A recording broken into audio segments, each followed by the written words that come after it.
మామూలు సంపదన్న గారు వారి యొక్క సందేశాన్ని పంపడం జరిగింది. మరొకసారి నేను మీ అందరి కోసం చదివి వినిపిస్తాను.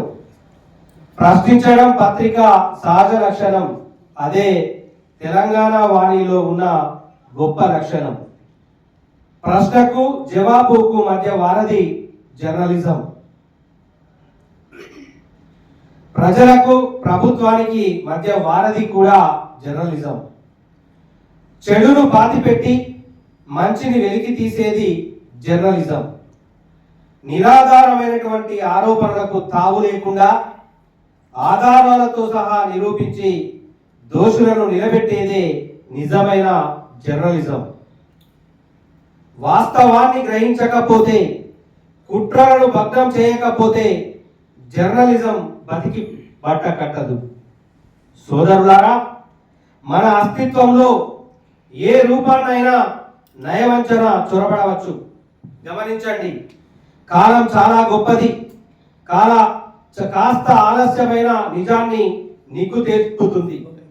ఉన్నది ఒక్కటే జీవితం. ఎవరికి తలవంచకుండా నైతిక విలువలతో నిలబడదాం.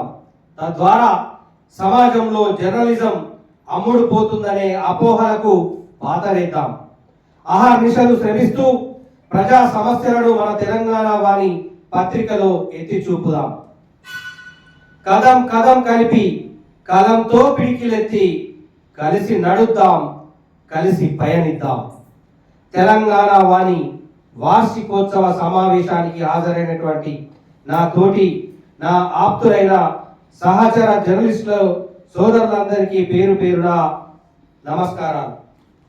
ముఖ్యంగా నా ఆప్తుడు, సున్నిత మనస్తత్వం గల మృదు స్వభావి ఎడిటర్ జరుపోతుల సంపదనకు తెలంగాణ వాణి వార్షికోత్సవ హృదయపూర్వక శుభాకాంక్షలు.